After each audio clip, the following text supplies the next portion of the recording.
자, 이제 서비스 입지론을 보겠습니다. 서비스 입지론에서는 크리스탈러 이론하고요, 레일리 허프 이론, 그렇게 이제 좀 체크를 하면 돼요. 상업 입지론 한번 되죠. 서비스 입지, 상업 입지, 뭐 같은 내용이죠.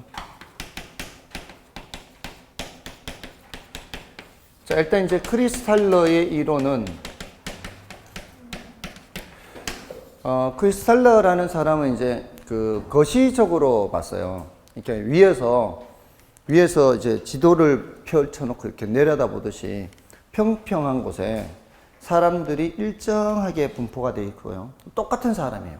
그러니까 소득 수준도 똑같고 기호도 똑같고 쌍둥이 같은 사람들이 일정하게 분포되어 있어요.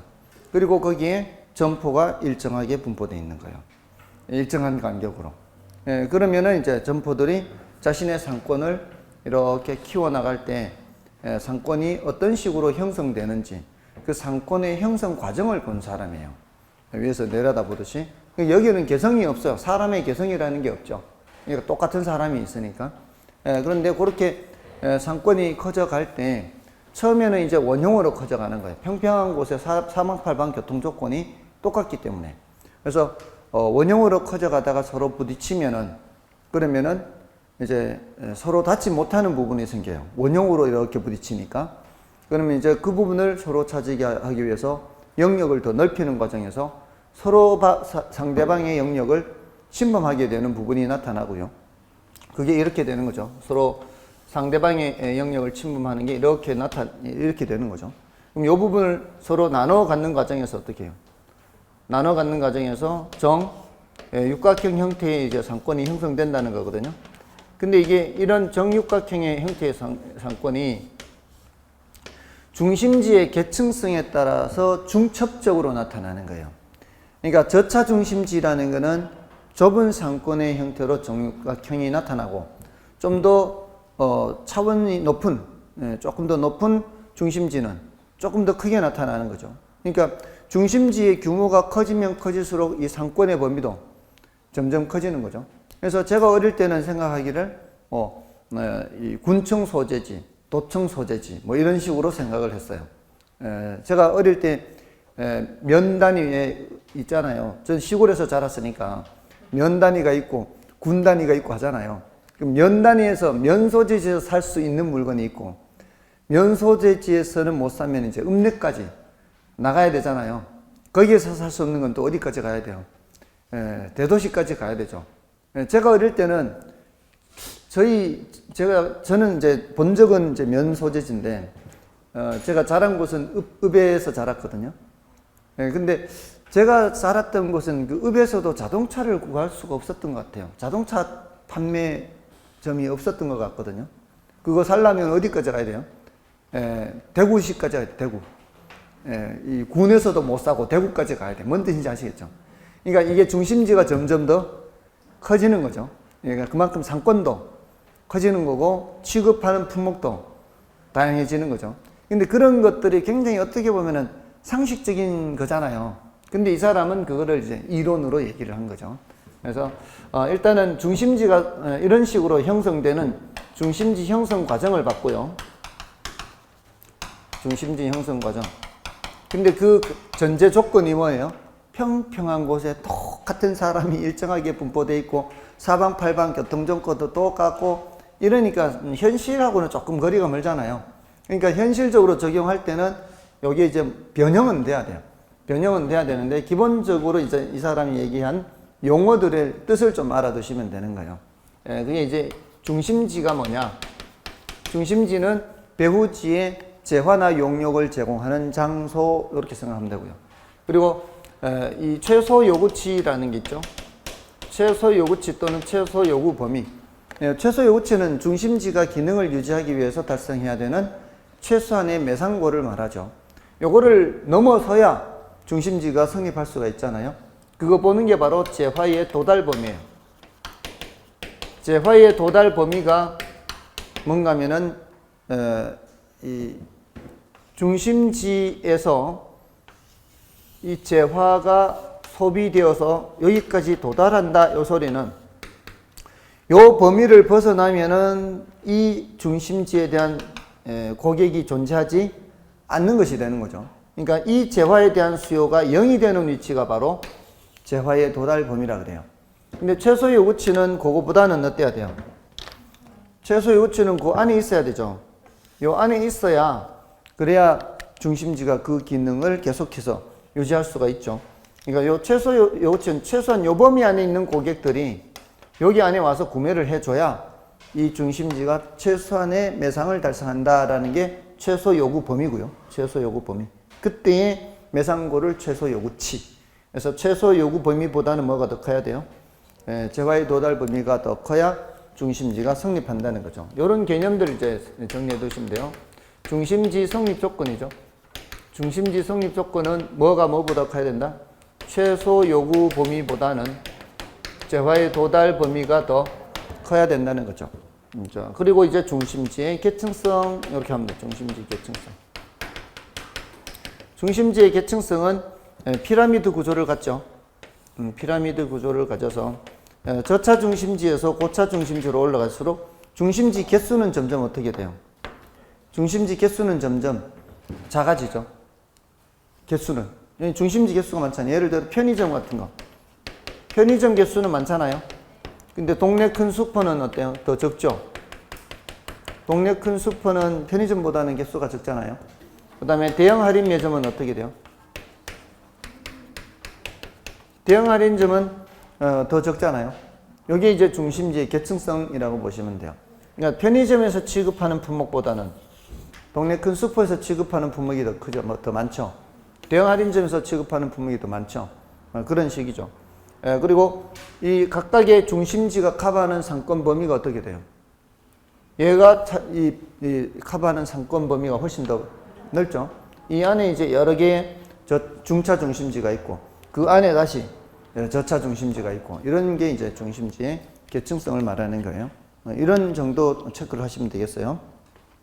다음에 그 레일리의 소매 인력 법칙. 자, 이거는 이제 훨씬 더 많이 출제가 되죠. 요거는 이제 어쩌다 한번 나오는 정도고요. 레일리와 허프는 거의 이제 같은 이론이잖아요. 요걸 이제 중력 모형이라 그래요. 여기부터는. 얘는 중력 모형이라 해요. 중력 모형. 그러니까 뉴턴의 만유 인력 법칙을 적용했다고 해서 중력 모형 이렇게 얘기하는데 레일리가 처음 시작했죠. 레일리의 소매 인력 법칙 이렇게 하잖아요. 이거는 세상 만물은 이제 당기는 힘이 있다는 뉴턴의 만유 인력 법칙을 적용한 거죠. 그래서 당기는 힘은 상권이 당기는 힘이에요. 상권이 고객들을 당기는 힘은 뉴턴의 만유 인력 법칙 공식하고 똑같습니다. 거리의 제곱에는 반비례하고 크기, 인구 이렇게. 뉴턴은 여기에다가 이제 그 질량을 집어넣었죠. 질량을 집어넣는데 레일리는 여기다 이제 인구, 그 중심지 인구의 크기에 따라 그 주변의 고객들을 당기는 힘이 다르다는 거죠. 자, 요 공식에 의하면 거리의 제곱에는 반비례하고 크기에는 비례한다. 요거죠.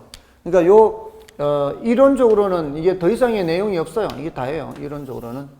다만 이제 레일리도 거시적인 관점에서 봤다는 거예요. 거시적인 관점에서 중심지가 이렇게 서로 마주하고 있을 때 고객 중심으로 본 게 아니고 중심지 입장에서 주변의 고객들을 끌어당기는 거예요. 그래서 어느 정도 범위까지 고객을 끌어당기느냐. 중심지가 클수록 상권 범위가 어때요? 중심지가 클수록 상권 범위가 넓겠죠. 이렇게 넓어서 여기는 상권 범위가 더 좁아서 경계가 어디에 가까이 있다는 얘기예요. 경계가 작은 쪽 가까이 있죠. 그래서 이 커다란 자석이라고 생각하면 되죠. 자석이 주변에 철가루를 끌어당기는 거죠. 이렇게 끌어당기는 거예요. 그래서 그 경계가 이 범위 안에 있는 거는 다 이쪽으로 이제 끌려오고 저 범위 안에 있는 거는 다 저쪽으로 끌려가고 이렇게 해서 이제 상권에다가 이걸 적용을 했는 거죠. 근데 여기 거리의 제곱에 반비례한다는 것이 의미가 뭔가 하면은 거리가 멀어지면 멀어질수록 당기는 힘은 약해지는데 제곱에 반비례한다 이거예요. 의미가. 그것은 거리가 2배가 되면은 당기는 힘이 반이 되는 게 아니고 당기는 힘이 반의 반이 되는 거, 반의 반. 4분의 1이 되는 거예요. 그러니까 거리가 멀어질 때 당기는 힘이 급격하게 줄어든다는 거죠. 그러니까 이거를 자연 법칙인데 상권에 적용했는데도 그럴듯하다는 거예요. 우리가 점포를 정할 때 크기가 중요한 게 아니고 뭐가 중요하다는 거예요? 거리가 중요하다는 거예요. 거리가 2배로 멀어버리면 당기는 힘이 반의 반으로 줄어드니까 사람들이 가는 확률이 확 떨어진다는 거죠. 그걸 의미하는 거죠. 근데 이거를 더 발전시킨 사람이 허프잖아요. 허프는 이제 확률 모형 해가지고, 허프의 확률 모형해서 이 두 사람을 이제 비교를 하잖아요. 어떻게 발전시켰는가 하면 이제 비교를 하면은, 이제 비교를 해볼게요. 비교. 레일리와 허프 이렇게 하면은, 이 사람은 이제 거시적인 관점에서 봤죠. 이 중심지가 고객들을 끌어당기는 관점에서 봤단 말이에요. 근데 허프는 어떤 관점에서 봤어요? 미시적인 관점에서 봤어요. 허프는 어떤 사람이 있으면 이 사람이 저쪽으로 갈까요? 이쪽으로 갈까요? 이렇게 사람을 본 거죠. 그래서 레일리의 입장에서는 이 사람은 어디로 밖에 안 가요? 이쪽으로 밖에 안 가요. 이게 B, 이쪽 A 하면. 왜? 이쪽 상권 범위 안에 있으니까. 이쪽 상권의 범위 안에 있으면 이 사람은 이쪽으로만 가지 저쪽으로는 안 가요. 그래서 이걸 무슨 관점이라 그래요? 결정론적 관점이라 그러죠. 결정론적 관점. 이미 결정이 나버렸어요. 이 사람은 이쪽으로만 가지 저쪽으로는 안 가요. 근데 허프는 어떻게 본 거예요? 아니 이 사람이 이쪽으로 100% 가는 게 아니라 이쪽으로 갈 확률이 더 높기는 하겠지만 저쪽으로 갈 수도 있다. 이렇게 본 거죠. 그래서 확률론적 관점에서 본 거죠. 똑같은 공식을 이용해도 이렇게 해석을 달리 적용한 거예요. 거기에다가 레일리는 이 중심지 사이에 장애 요인이 있어요, 없어요? 레일리는 장애 요인이 없잖아요. 그러니까 이 비포장도로니 포장도로니 이런 거 안 따져요. 인문적인 또는 자연적인 그런 장애 요인을 고려하지 않아요. 이 사람은 장애 요인을 고려하지 않습니다. 근데 이 사람은 뭘 고려한 거예요? 장애 요인을 고려한 거죠. 그래서 이 사람한테 오면 이제 마찰계수라고 해서 또는 시간거리 이렇게 해서 달라지죠. 요 숫자가 달라질 수가 있다는 요 숫자가. 레일리는 항상 몇으로 고정되어 있어요? 레일리는 항상 2로 고정되어 있는데 허프는 여기 다른 숫자가 될 수 있어요. 그래서 요거 계산 문제 풀 때 주의를 해야 되는 거죠. 근데 우리 시험에서는 한 번도 2 말고 다른 숫자가 나온 적이 없어요. 늘 2로만 출제가 됐어요. 그래도 조심은 해야 돼요. 그런 차이가 있고, 이 레일리라는 사람은 두 중심지 사이의 흡인력이에요. 두 중심지. 그러니까 이 두 개 중심지 외에는 안 봤단 말이에요. 근데 허프는 다수 중심지예요. 그 소리는 이제 경쟁점포도 봤다 이 말이에요. 경쟁점포. 경쟁점포 수도 따진 사람은 허프예요. 그러니까 레일리는 이 두 개밖에 안 따졌어요. 두 중심지 사이에서 이 두 중심지의 각각의 크기, 그 두 중심지까지 거리 두 개만 했는데 허프는 크기, 거리 말고도 경쟁점포 수까지 따져본 사람이 허프라는 거예요. 이렇게 이제 또 발전시킨 거죠. 그게 이제 레일리와 허프의 차이점이에요. 그래서 그 레일리의 소멸인력 법칙에 그 의의 내용은 이제 요 공식을 그대로 얘기한 거예요. 그 B를 보세요. B. 레일리의 소멸인력 법칙의 B, 의의 B. 크리스탈러의 중심지 이론이 중심지 형성 과정에 초점을 맞추고 있다면 레일리의 중력 모형은 중심지 간 상호작용에 초점을 맞추고 있다. 자, 조금 전에 어떻게 했어요? 조금 전에 이 크리스탈러는 이 정육각형이 어떤 과정을 거치면서 형성되는지 그 과정을 봤잖아요. 처음에는 원형으로 커져가다가 점점 커져가면서 부딪히게 되고, 그래서 치열한 경쟁 부분이 나타나고 그걸 서로 나눠 갖는 과정에서 정육각형이 가장 이상적인 상권의 형태가 된다, 이렇게 봤단 말이에요. 형성 과정을 봤는데 이쪽에서는 어떻게 해요? 두 개의 중심지가 서로 밀당하는 거죠. 밀고 당기는 거. 이 상호작용이라 그러죠. 저건 상호작용, 이건 형성 과정. 이렇게 얘기를 하는 거죠. 물론 이제 가장 이상적인 게 정육각형만 있는 게 아니죠. 단일 중심지는 어때요? 중심지가 한 개밖에 없으면 이건 원형이 되어버리죠. 이렇게 되는 건 뭘 전제로 하는 거예요? 정육각형 되는 거는 다수 중심지일 때. 중심지가 여러 개면 이렇게 서로 부딪히게 생기니까 이렇게 됐지. 한 개밖에 없으면 계속 원형으로만 커져가겠죠. 자, 그 차이가 있습니다. 다음에 그 밑에 내용에서는 일단 A는 어떤 것을 말해요? 내용 박스 밑에 A는 요 공식을 문장으로 말한 거예요. 상거래 흡인력은 크기에는 비례하고 거리의 제곱에는 반비례한다. 요 얘기고요. 그 박스 밑에 B는 뭐예요? B는 경계에 대한 얘기죠. 경계는 어느 쪽 가까이에? 작은 쪽 가까이 경계가 있다. 여기 B예요. 다음에 C는 이 이론의 단점을 말하는 거죠. 이 이론은 장애인을 고려해요? 고려하지 않아요? 고려하지 않죠. 이게 C예요. 그러니까 A는 요거 그냥 공식을 문장으로 한 거고, B는 경계가 작은 쪽 가까이다. C는 이 이론은 장애인을 고려하지 않는다. 그래서 발전시킨 이론이 이제 허프는 장애인을 고려한다. 그거예요. 내용이 별로 없죠? 내용은 별로 없어요, 이거는. 다음에 넘어가시면 이제 컨버스의 분기점 모형 있죠. 자, 이 컨버스의 분기점 모형은 컨버스 분기점 모형에서는 이제 두 상권의 분기점에서의 두 점포에 대한 구매 지향력은 같다는 것인데요. 요 경계 지점을 찾는 공식을 만든 사람이죠. 컨버스는 요 경계 지점을 찾는 공식을 만든 사람이에요. 그런데 우리는 공식을 몰라도 경계 지점 찾을 수 있죠. 이거 계산했었지 않았나요? 안 했나요, 혹시? 여기가 1000, 여기가 9000,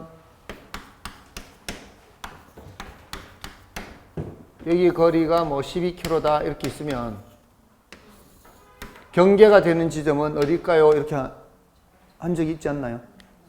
이게 공식도 있죠, 있기는. 공식은 이제 DA는 뭐 이렇게 A로부터의 거리는 1 플러스 루트 해가지고 이렇게 해가지고 루트 나온 공식 있잖아요. 근데 몰라도 관계없다 그랬죠? 외웠나요, 이거? 안 외워도 돼요. 공식 안 외워도 돼. 경계 지점은 한가운데보다는 어디? 왼쪽으로 있잖아요. 이거 찾을 때 어떻게 한다 그랬어요? 이 크기와 이 크기가 몇 대 몇이에요? 1대 9잖아요. 자, 크기가 몇 대 몇이에요? 1대 9죠. 크기가 분자거든요, 분자. 근데 경계 지점에서는 이게 힘이 같기 때문에 분모도 1대 9가 돼야 돼요. 분모가 뭐예요, 분모가? 거리 제곱이잖아요. 이거를 A라 하고 이거를 B라고 하면 A의 제곱 대 B의 제곱도 몇 대 몇이 돼야 돼요? 1대 9가 돼야 되는데 우리는 A 제곱 대 B 제곱이 궁금한 게 아니고 A 대 B가 궁금하다 그랬죠? 몇 대 몇? 1대 3 해서 전체를 몇 등분 하는 거예요? 전체를 4등분 해야 되죠. 4등분. 4등분 하면은 한 칸이 3km 나오잖아요. 그럼 왼쪽으로 한 칸 놓고 오른쪽으로 3칸 놓으면 A는 몇 킬로가 되는 거고 여기는 3kg가 되는 거고 B는 9kg가 되는 거잖아요. 이거를 이렇게 하는 것보다는 공식으로 하는 게 낫다 해서 만든 사람이 컨버스라고요. 경계 지점에서는 구매 지향력이 같으니까 그래서 그걸 이용해서 공식을 만든 사람이 컨버스라고요. 공식이 있는 게 좋겠죠? 아니요. 네? 공식이 있는 게 좋겠죠.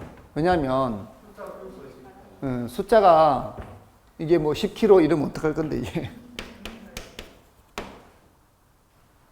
10kg 이러면 어떡할 건데 여기가 2000, 여기가 9000 이러면 어떡할 건데 이런 경우를 대비해서 공식이 있어요. 근데 우리 시험에서는 이런 숫자를 내버리면은 우리 시험에서는 1번 2-3 루트 4, 뭐 3루트 5 이렇게 답이 나올 거예요.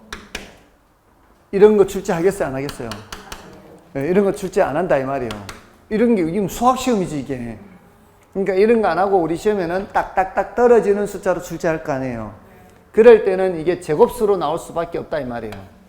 1000과 9000 또는 2000, 8000 이런 식으로 2000, 8000 이런 몇 대 몇이에요?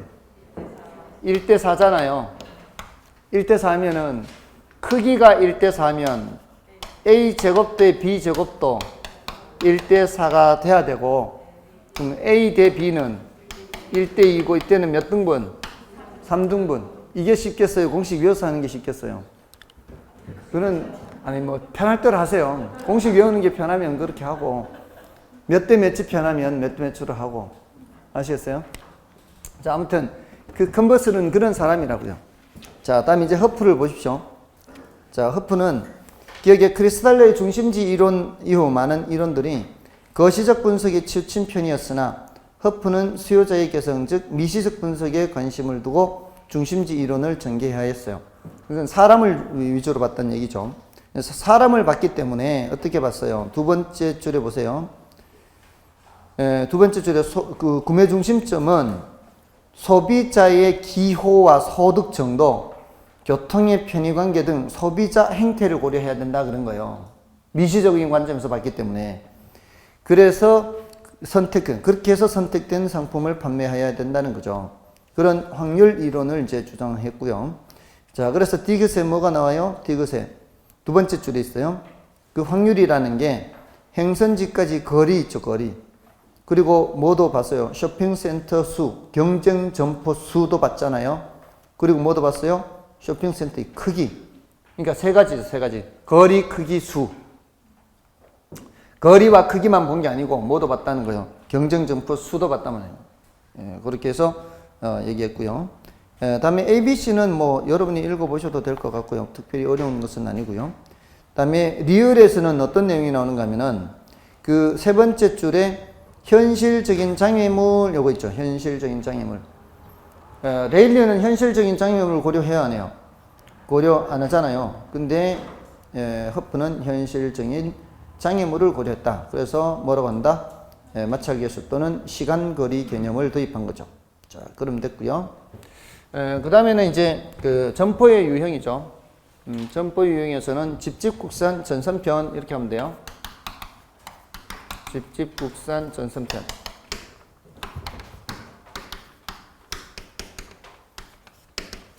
집은 집심성 점포고요. 요 집은 집재성 점포. 이건 국부적 집중성 점포고요. 여기는 산재성 점포죠. 여기는 전문품점이고 여기는 선매품점, 여기는 편의품점이죠. 자, 여기는 집심성 점포는 키워드가 중심이에요, 중심. 중심이란 단어가 빠질 수가 없잖아요. 여기 심자가 있어야 되니까.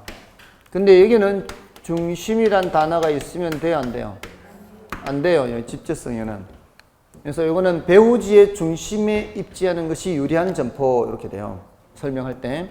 근데 이거는 동종업종의 점포가 한데 모여 입지.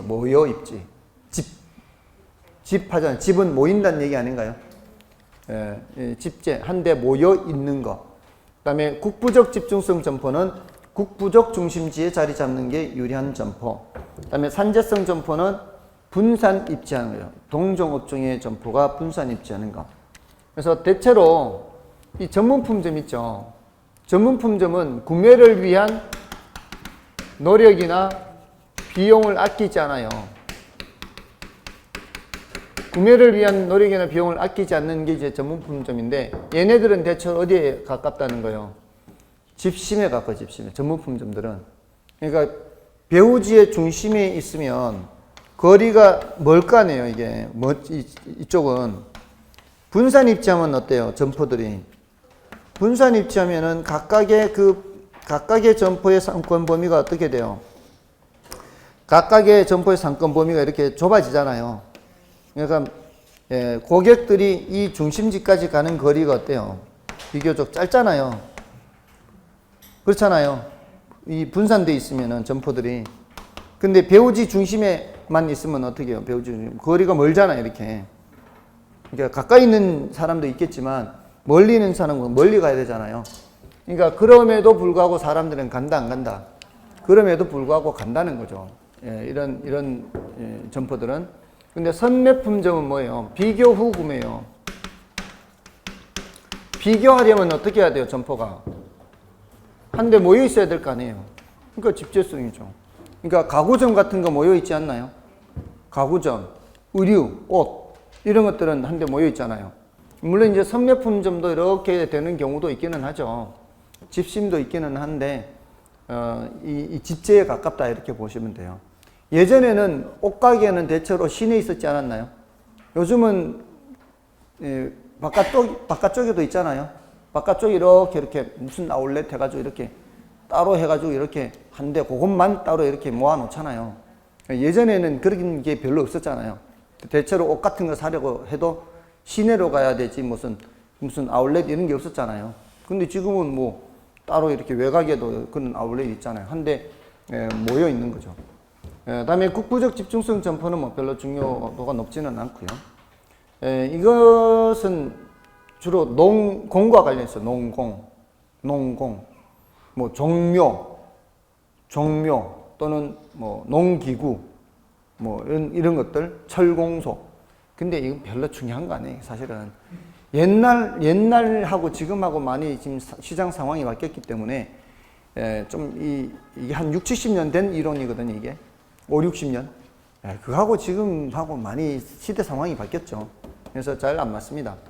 그다음에 산재성 점포는 동종업종의 점포가 분산 입지하는 게 유리한 점포. 세탁소 같은 거, 목욕탕 이런 것들이 대체로 산재성이고요. 이거는 이제 편의점이 좀 이런 성격이 있다 볼 수 있잖아요. 그래서 이제 집집국산, 전선편 이렇게 얘기하는 거예요. 그러니까 이거는 항목을 외우는 게 중요하지 않다 이 말이에요.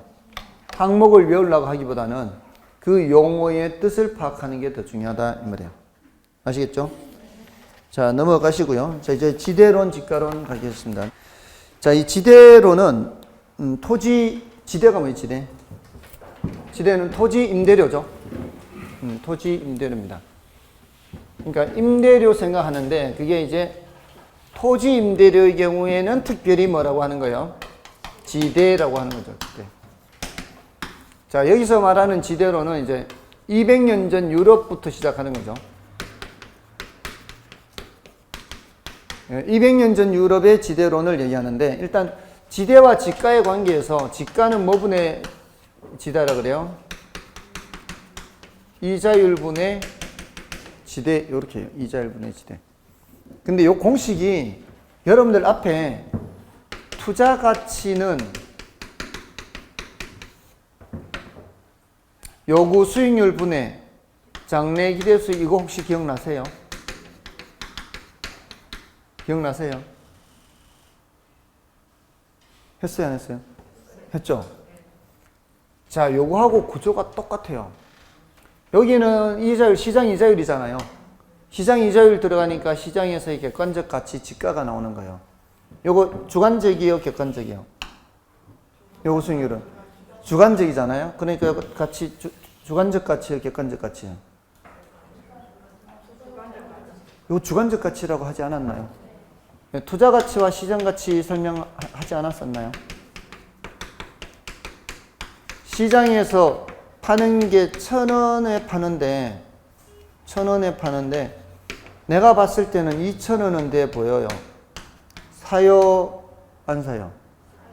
사잖아요. 이렇게 하면 산다 그랬잖아요. 이게 투자 가치는 내가 봤을 때 2,000원은 돼 보이는데 시장에서는 1,000원에 판다 그러면 산다 그랬잖아요. 그때 주관적 가치, 객관적 가치 했잖아요. 그 주관적 가치 이렇게 계산하잖아요. 이게 이 투자 가치를 이렇게 계산하면 이게 주관적 수익률이기 때문에 그래요. 이거는 시장 이자율일 때는 시장 가치 이렇게 됐나요? 구조가 똑같아요. 구조가 똑같은데 아무튼 자, 여기서 이제 이자율이 올라갈수록 지대가 어떻게 된다는 지가가 어떻게 된다는 얘기예요. 이자율이 올라갈수록 지가는 내려가는 거예요. 맞나요? 이거 생각해가지고 하면 늦었다 그랬죠. 생각해가지고 하면 늦었어요. 이자율이 떨어지면 그럼 어떻게 해요? 올라가는 거예요, 이게. 이거 생각하면 늦었다 그러거든요. 이게 이 동물적 감각으로 느껴야 돼요. 막 이자율이 내려간다는 느낌이 들잖아요. 내려가기 전에 얼른 어떻게 해야 돼요? 부동산 사야 돼, 부동산. 왜냐하면 이자율이 내려가면은 사람들이 은행에 돈 넣어봤자 별 수익이 없잖아요. 그러니까 임대료 수익 얻는 게 낫다고 생각한다고. 임대료 수익 얻는 게 낫다고 생각하니까 사람들이 부동산으로 갈 수밖에 없어요. 이게 당연히 그렇게 가요. 근데 그런 것들은 다른 사람보다 동물적 감각이 빠른 사람이 먼저 잡을 거 아니에요. 먼저 잡으면은 내가 먼저 잡았으니까 뒤늦게 오는 사람들이 물건을 찾으면 찾는 만큼 가격은 올라가게 되는 거죠.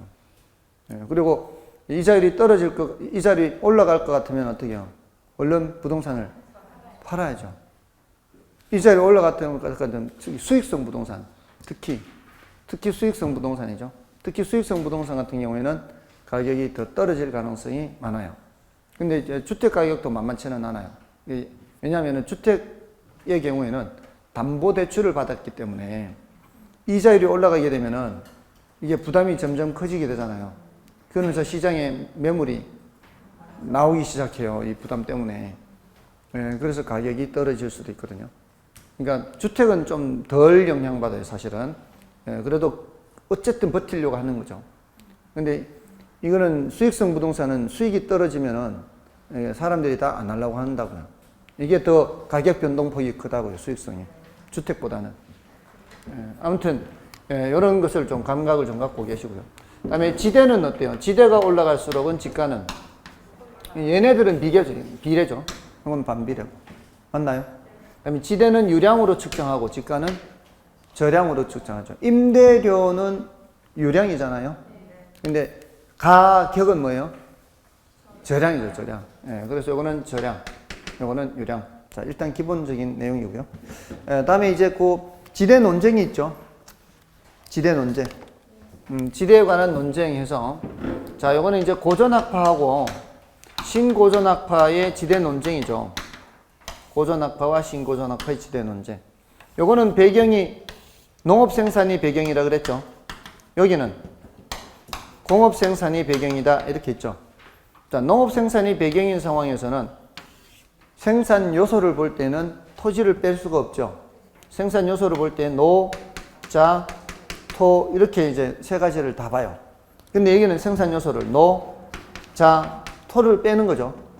그래서 제가 경제학을 공부할 때는 토지라는 생산 요소 공부 안 했어요. 경제학에서는 그냥 노동자본이 이렇게 나와요. 그래서 경제학에서는 설명할 때 이게 노동, 자본 뭐 이런 식으로 이런 식으로 얘기를 해요. 아무튼 이렇게 여기는 세 가지 보고 여기는 두 가지 보고, 그다음에 여기는 토지의 자연적 특성을 강조하죠. 이쪽은 토지의 인문적 특성을 강조해요. 자, 근데 이런 것보다도 이제 결정적인 차이가 뭐냐 이 말이에요. 고전학파와 신고전학파의 이 지대 논쟁의 결정적인 차이는, 고전학파는 지대를 뭐로 봤어요? 잉여로 봤다는 거예요. 잉여. 여기는 그 비용으로 봤죠. 제품을 생산할 때 지주한테 주는 대가가 지대잖아요. 그럼 공장을 운영하는 입장에서는 지주한테 주는 대가가 제품을 생산하는 비용이에요. 비용. 원가에 포함되는 거예요. 근데 여기서는 농업 생산, 농사를 짓고 난 후에 그 농산물에서 비용만큼 빼고 남는 게 뭐가 되는 거예요? 잉여가 되는 거죠. 농사 짓고 남는 게. 그게 이제 불로소득이라는 거죠. 이쪽은 이제 불로소득이에요. 왜냐하면은 자연으로부터 농사 지어서 얻는 그 수확물 중에서 인간이 투입한 비용만큼을 빼고 남는 거는 불로소득이라고 보는 거죠. 그 불로소득을 누가 가져가는 거예요? 지주가 가져가는, 지주가. 근데 여기는 불로소득이 아니죠. 정당한 대가요. 정당한 대가요. 제품을 생산할 때 토지도 기여했단 말이에요. 그러니까 토지도 기여한 만큼을 받아가는 거지, 꽁으로 가져가는 것은 아니다. 이렇게 보는 거죠. 요런 이제 이 지대 논쟁이 있었습니다.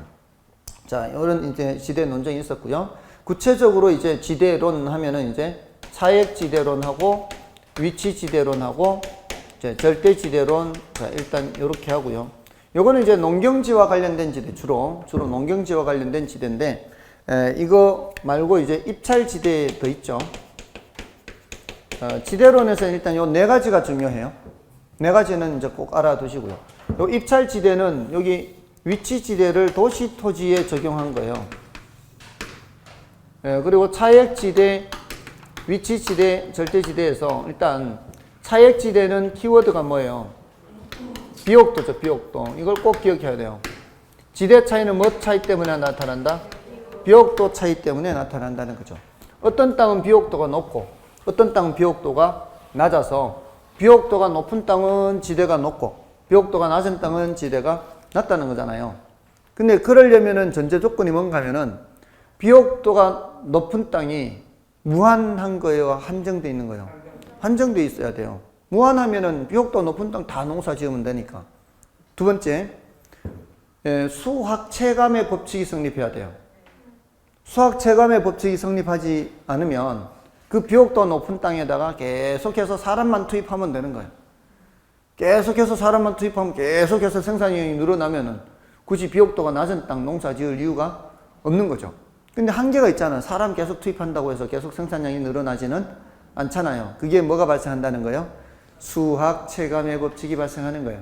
그러니까 수학 체감 법칙이 발생하니까 이제 어느 정도 한계에 다다르면은 그 비옥도가 높은 땅에 한 사람 투입하는 것보다는 그 사람을 약간은 비옥도가 낮은 땅에 투입하는 게 차라리 나은 단계가 오게 된다 이 말이죠. 그러니까 이제 그때 되면 이제 비옥도가 낮은 땅으로 넘어가는 거예요.